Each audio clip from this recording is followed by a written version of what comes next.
भाजपा से बगावत करने के बाद पूर्व पीडब्ल्यूडी मंत्री यूनुस खान ने निर्दलीय रूप में डिडवाना से अपना नामांकन दाखिल कर दिया है।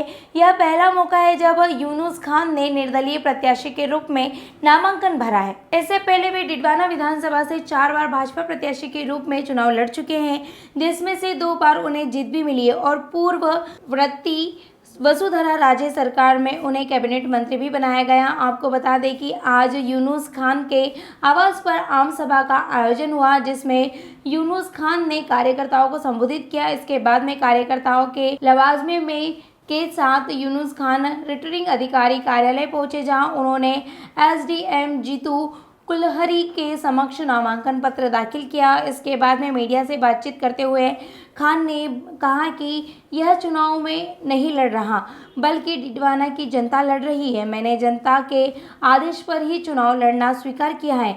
खान ने कहा कि इस बार का चुनाव बेहद खास होगा, क्योंकि यह चुनाव भ्रष्टाचार, कुशासन, अनीति और अत्याचार के विरुद्ध होगा। यह चुनाव डिडवाना के मान सम्मान और विकास के लिए लड़ा जाएगा, क्योंकि जनता कांग्रेस के कुशासन से तंग आ चुकी है और अब मुक्ति चाहती है। गौरतलब है कि पूर्व मंत्री डिडवाना से भाजपा का टिकट मांग रहे थे, लेकिन वसुंधरा गुट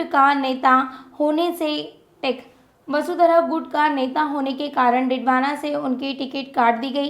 डिडवाना से लगातार दूसरा मौका है जब यूनुस खान की टिकट काटी गई है। इससे पूर्व 2018 में भी डिडवाना से उनकी टिकट काट कर टोंक के सचिन पायलट के सामने यूनुस खान को उतारा गया, जबकि डिडवाना खान की परंपरागत सीट है और वह यहीं से टिकट की मांग कर रहे थे।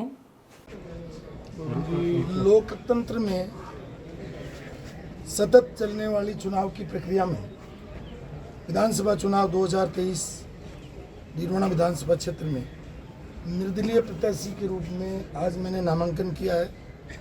जिस तरीके का स्नेह और प्यार और आशीर्वाद स्थानीय मतदाताओं का और विशेष रूप से कहूँगा बच्चे से लेकर बुजुर्ग तक डिडवाना क्षेत्र के लोगों का आज मुझे मिला है, ऐसा प्यार, ऐसा आशीर्वाद, ऐसा स्नेह, ऐसी लगन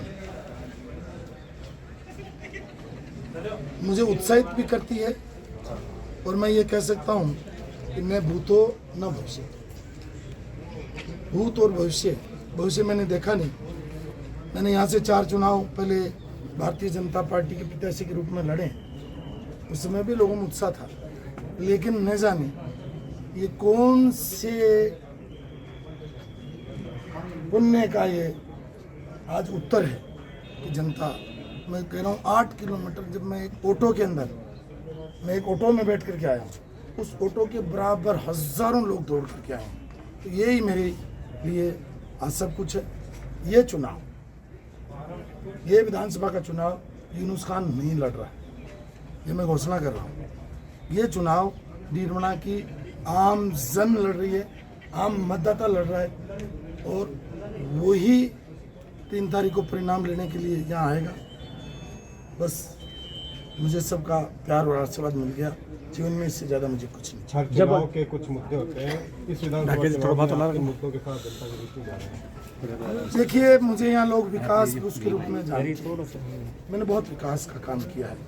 जनमानस में एक जनप्रतिनिधि क्या होता है ये अंकित करने का काम किया है। और अब ये जो चुनाव है, इसमें सबसे पहला मुद्दा डिडवाना का मान, सम्मान और स्वाभिमान है, क्योंकि जिस तरीके से जनता के मन में पिछले 5 वर्ष का जो आक्रोश है, जो गुस्सा है, उनके मन में जो भय है, उसको मिटाने की जिम्मेदारी मेरी है, क्योंकि मैं यहाँ 10 साल तक जनप्रतिनिधि रहा हूँ। इसलिए सबसे पहले मुद्दा ये है कि जनता का आने वाले भविष्य में मन से भय निकले, भ्रष्टाचार खत्म हो और आम जन को प्यार मिले, उसमें विश्वास जगे और वो इस डिडवाना से प्रेम करता हुआ विकास की और ऊंचाइयां, अंग्रेजी में कहते हैं कि स्काई इज नो लिमिट, उसी तरीके से विकास की कोई लिमिट नहीं है। विकास की परिभाषा पहले भी हमने गढ़ी है और अब नई विकास की परिभाषा गढ़ेंगे, ये आपको सबको दिखाएंगे। आपकी टिकट कटने के बाद आपके कार्यकर्ताओं में जितनी मायूसी थी, अब उतना ही जोश नजर आ रहा है। आज हमने देखा, 4 तारीख को भी देखा, जो 36 कौम का समर्थन है वो ये दर्शाता है कि यूनुस खान के प्रति लगाव है। तो आप क्या महसूस कर रहे हैं? मुझे तो लगता है कि आप बार बार कह रहे हो, मुझे पिछले 3-4 बार से इंटरव्यू में कह रहे हो टिकट कट गई। मुझे तो आज जनता की टिकट मिली है, तो मिलने की खुशी मना रही है जनता। तो मुझे भी खुशी है कि मुझे आज जनता की टिकट मिली है।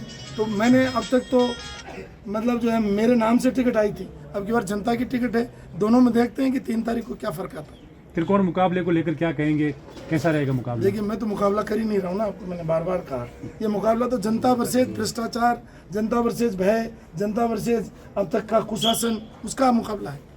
लोग कांग्रेस को वोट नहीं दे, आपने ये तो बता दिया, लेकिन भाजपा को क्यों नहीं दे ये भी बता दीजिए। सर, ये चुनाव किसी राजनीतिक दल के नाम से नहीं हो रहा, ये चुनाव ढिढोना के मान स्वाभिमान से हो रहा है। तो मैं कहाँ आ गया इसमें बीच में? मैं जनता के बीच में और चुनाव के बीच में हूँ ही नहीं। तो आप मुझे भूल जाइए, आप तो ये याद रखिए कि ये ढिढोना का मान सम्मान और ये कैसे बढ़े, उसके लिए ढिढोना काम करेगा। आप भाजपा में होते थे तो पूरे जिले में हर सीट पर प्रभावित होती थी, हर सीट प्रभावित होती थी, पार्टी को भी पता है, लेकिन पार्टी ने जानबूझकर ये टिकट काटी है। अब पूरे जिले में क्या समीकरण रहेगा? देखो, मेरा तो कोई प्रभाव नहीं, मैं छोटा सा व्यक्ति हूँ, लेकिन जनता जरूर प्रभाव डालेगी अब की बार। कांग्रेस पे डालेगी या बीजेपी पे? देखो, खड़ा सिक्का है, किधर पड़े, देखने वाली बात है। खड़ा सिक्का है, किधर पड़े, लेकिन मुझे उम्मीद है कि जनता माकूल दिमाग में विचार रखे हुए, क्योंकि अब जनता का दिल और दिमाग को पढ़ना, हम जनप्रतिनिधि रहे हैं, मुझे समझ में तो आ रहा है, लेकिन मैं अभी बोलूँगा तो थोड़ी जल्दी हो जाएगी। 3 तारीख को जनता खुद ही 12-12:15 बजे अपने आप पूरे भारत के टीवी बोलने लग जाएंगे कि नागौर में क्या हुआ।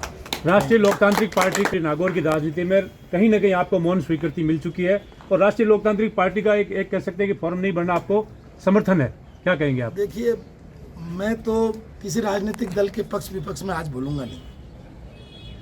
आज बिल्कुल जनता ने मुझे कहा कि आप मौन रहो, काम हम करेंगे। तो अब जनता जो है उसकी स्वीकृति मिल गई, उसकी सहमति मिल गई। अब वो मौन है, वोकल है, वो तो अब समय पर जनता बोलेगी। मेरे पास तो देखो जबान नहीं रही है।